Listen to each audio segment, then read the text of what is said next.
Hey everybody, welcome back to Bryans Musings. My name is Brian, obviously. Today I'm gonna do an interview video. I have one of my good friends. I'm gonna interview one of my good friends. His name is Jeroen, a travel mate. He's been based in Bangkok for the last 15 years, I think. I'm not sure. But yes, I've known him for about 5 years already. I've been here 6 years.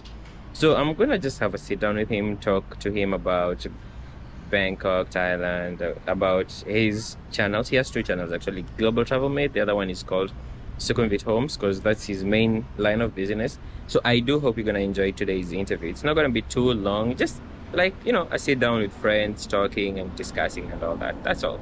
Let me not talk too much. So let me just switch off to the interview right now. Here with Jeroen. I'm gonna ask him very tough questions. Oh, are you gonna burn me? I'm gonna ban him, yes. Considering I haven't done any interview videos in a long time, so actually I haven't done any in a couple of months. Okay. Yeah, so this is gonna be a very hard-hitting interview session. So please welcome Jeroen. Hello guys, my name is Jeroen, and you might know me as Global Travel Mate. I hope you know me.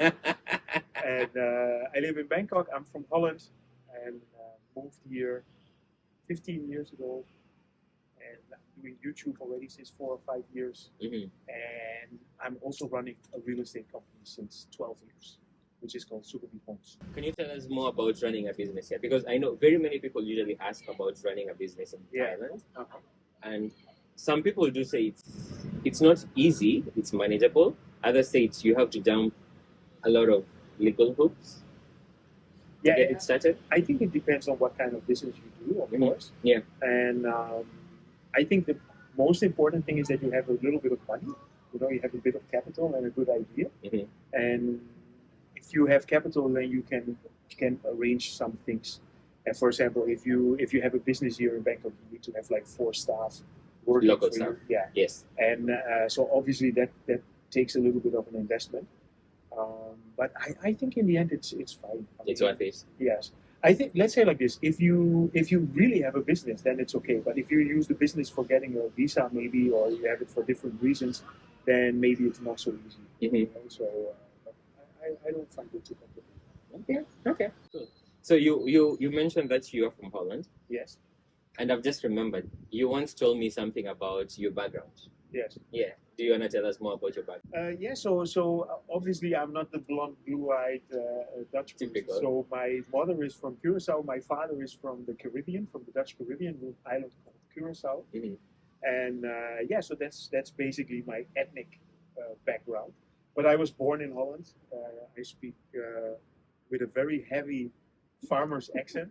I'm from the Isan of Holland, you could say. Isan is a region it's like a farmer's region, right? It is. It is. In Thailand. Yeah. So I'm a farmer, son of an immigrant in Holland. I never really heard of a place called Curacao before I met you. Like Okay. Yeah. Okay.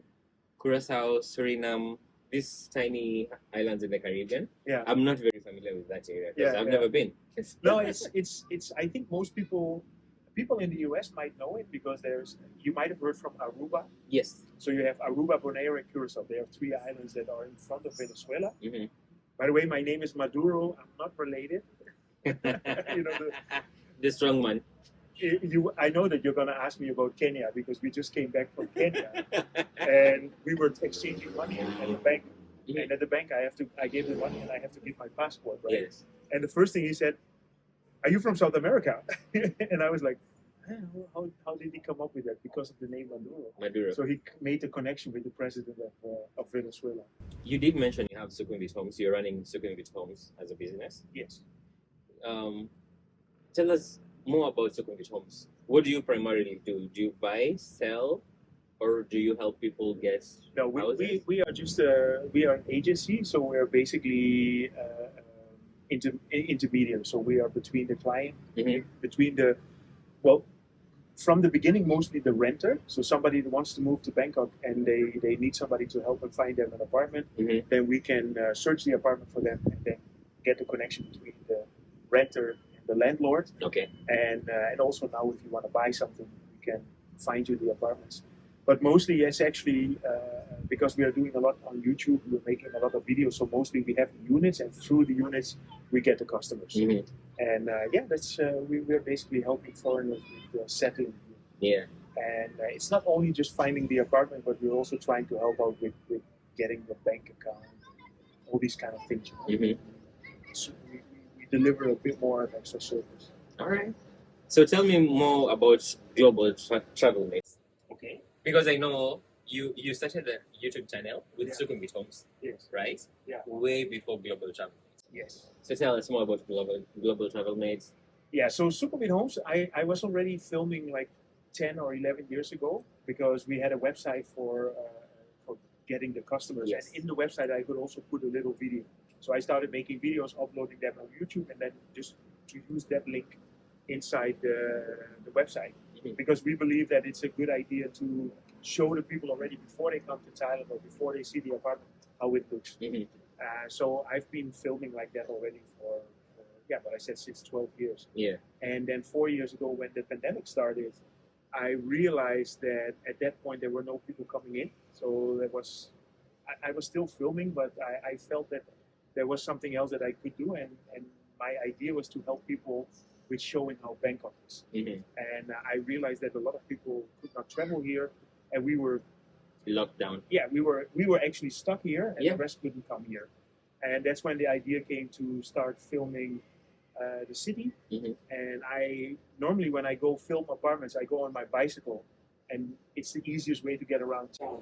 So I thought, okay, why not film the city on my bicycle? So I just started filming all the streets. During the lockdowns, I was the only one on the street filming, showing how Central World looked and everything. Yeah. And I realized that a lot of people really, really valued that. They really were happy that I was doing that. Giving that perspective. Right? Exactly. Yeah. And that actually made the channel grow really quickly. And then I started to realize, hey, this is also a nice way to contact customers. Exactly. Yeah. And so that's how Global Travel Mate became a marketing tool. But in the beginning, I was just showing people. Yeah, I mean, people that were really missing Bangkok. I was like, okay, I want to show these guys how the city looks like. And that turned into the Global Travel Mate, how it is now. Because I have gone out biking with him before. Yes. We've even it's only one time we made a video together. Yeah. While we were out biking, but we've gone biking many times before. And people usually think or assume it's very dangerous cycling in Bangkok. Yeah. But I don't think it is. I don't think so either. Yeah. I think a motorcycle is more. It's more dangerous. Yeah. And what I usually do, what I'm on the lookout for actually, are the soy dogs. Yeah. More than any other person. Yeah, exactly. Yeah. No, but the thing is, what I realized is that when you're on the bicycle, you're the slowest one in traffic. So as long as you stay on the left side, stay in your lane, then you're fine. I mean, if some drunk person hits you from the back, but that can happen when you walk on the street as well, right? That's true. And I realized that with motorcycles, because I also drive motorcycles sometimes, but I don't really like it too much, not in the city. But with motorcycles, you go with the flow of traffic. And if then somebody just tips you off, you're done for. Yeah, and it's like 50, 60 kilometers an hour. If I fall off my bicycle, it's 10 kilometers an hour, right? Or 20. Have you ever had any incident on your bike? I actually fell down once. On video? Yeah, well, I filmed it, but I actually lost the footage, unfortunately. So I was because I bike with one hand. Yes. And I was turning left, and a motorcycle was coming in the opposite direction. So it had to be a motorcycle. No, and then I braked, and then I fell over. That's the only time. So, and since then I'm way more careful as well, because you are in that way you're putting yourself in danger, right? And one of the things about Bangkok traffic is so disorganized that you have to keep an eye on. And if you don't do that, then it becomes dangerous. Yeah, then there's a time you're uploading videos every day. Yes. How was it? Was it exhausting? No. It was actually okay, but the thing is that I wasn't editing too much. So I was just filming an 8-minute video or 10-minute video. Yeah, one take and just upload it. Okay. directly. The same way this video is gonna be. Just one take and that's it. Yeah, really? Yeah. So I don't know if you're gonna limit it to 8 minutes. all the mistakes I make, they're gonna stay in. They're gonna stay in there. Okay, sorry guys. Everyone is gonna know the authentic you. Okay, that's good. I hope it's good. Yeah, actually, yeah. You run 2 channels. Yes. Sukhumvit Homes, Global Travel Mates. And you have a lot of subscribers Yes. on both channels. Yes. And you also run your Instagram page, in which you give us daily updates. Yeah. And this being the 21st century, not everyone is gonna agree with you. Not everyone is gonna like what you do, but they still keep on following you. Yes. Right. Uh-huh. So how do you deal with negative comments or all this negativity online?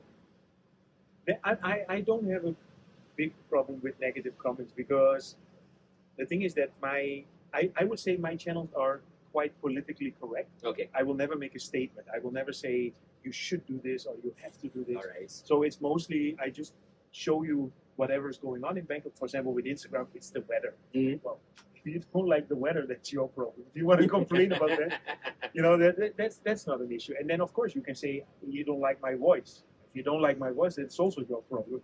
I cannot. You can change it, yeah. I cannot change it. Yes. But if I would make like political statements, then it becomes a little bit more complex, right? Or if I'm gonna make comments about the government or being negative about people, so I always try to avoid this kind of things. So in that way, I don't get too many negative comments. And of course, you have the trolls. Mhm. Of course, yeah. And they will always be there. But if there is a real troll, I will just block them. Mm. And the thing is that with YouTube and with Instagram, you have a very easy tool, and you just Block and forget about it. yes, and these people can never contact you again. Yeah. And I think on Instagram it even says with YouTube I didn't notice it. With Instagram it says anything that they do, any channel they have, it will Yeah. block. Okay. So it will block the person. So in that way also I don't get any negative comments because if you make one, I block you. Well, thank God my channel is still very small. yeah. I don't have such characters. Yeah, no, but I think if you are just if you having positive stories and there's no what I said, if you don't make Yeah. any comments and you don't Having put people positive down, vibes. yes, not most people that have problems with hecklers that means that they have something to say Hmm. that people don't want to hear. That's true. That's true. Yeah. Well, you've just come back from a trip to Kenya. Yes. You wanna tell me more about it? I wanna hear from your perspective. Okay. Me being Kenyan, I wanna hear an outsider telling me about my country. Okay. Well, first of all, Brian, I want to say you come from a beautiful country. I mean, and I really mean that from the heart, because the thing is that, I mean, if anybody is thinking about going to Kenya, I would say you have to do it one Mhm. time. Yeah. And mainly because of the wildlife, also the culture. I mean, the people are very friendly, but the wildlife that is the thing, Yeah. And just being able to see lions and cheetahs and elephants walking in the wild, roaming around, is just absolutely amazing, And for me, actually, the most impressive animal was the giraffe. People want to see the lions and they want to see the hunt and they want to see the crossing of the wildebeest. You just wanted to see the giraffe. No, I did not want to see the giraffe, but I realized we did a bushwalk where we were in the Masai Mara and we did a bushwalk, and then we were just walking through a valley and the giraffes were passing by, and we were able to get quite close. Yeah. Because giraffes are not that dangerous. No, they're not. And it was majestic. Mhm. It was absolutely I loved it, and I loved the weather. It was like every day like 25, 26 degrees. During the day, yes. Yes. At night, it went At down night to. you get cold, but then you're sleeping under the cover, so that's not a So big you're problem. fine. Yeah. No, and this is one of the things when you realize how warm it is here in Bangkok. It's too warm. Plus, the humidity is making it worse. Exactly. Yeah. Exactly. So it was a reprieve. Like, wow, so cool. 10 days of nice weather, Mm-hmm. and we were also lucky with the weather. Because I understood from our friends that it can get really cold in the winter. Yes. It can get rainy. and Our cold. Kenyan winter is actually between June and August. Yeah. So no, and thank you for the tips that you gave me before. No worries. Because that was very helpful. Mm-hmm. No, I loved it. I really loved it. And you asked me before, do you want to go again? Mm-hmm. And I loved it. But I'm not sure if I would go again because I think it's quite expensive. Yeah. To be really honest, if you just take the whole safari, for example, the Masai Mara, you already told me before. I told you it was expensive. It's $200 for 12 hours. So if you're with That's two people, that's ridiculous. $400. Yeah. Only go to get in And that's per day. per day. So if you want to go for 2 days, that's more expensive. Exactly. So imagine someone with a big family. You know? Yes. Yeah, exactly. That's If you're with impossible. 4, that's Well, next time I'll just give you my Kenyan ID and then you can use it. yeah. to get reservations. You get a better rate, right? But your family gets a better rate as well, or not? My family, yes, except my wife. Okay. Yes. Yeah. She has to pay. But when we used to live in Kenya, I'd gotten a Kenyan resident ID Yeah. card. Then it's the same, right? Yes, she used to pay the same as us. Yeah. But it's expired now, so Yeah. we have to Okay. renew it. Okay.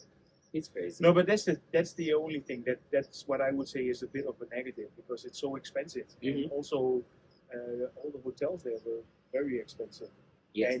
And because it's not as easy to get around like in Bangkok, for example, or in Thailand, Mhm. where you can just go to a bus station, Yes, get yes. transport. So you have to really organize your trip, and for that I would say, well, I'm not sure if we're gonna go again. Yeah. Because for that money we can also do another trip like Elsewhere.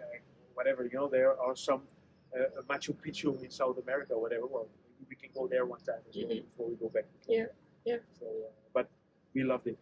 Good. Well, thank you so much, Jeroen, for joining us. My pleasure. And I hope this short video is gonna make people know another perspective about Jeroen. Okay. Not the always so serious Jeroen, maybe fun. Okay. I hope the interview was funny. I'm usually very serious. Actually, my daughter usually tells me, you need to make your videos more dramatic. Why?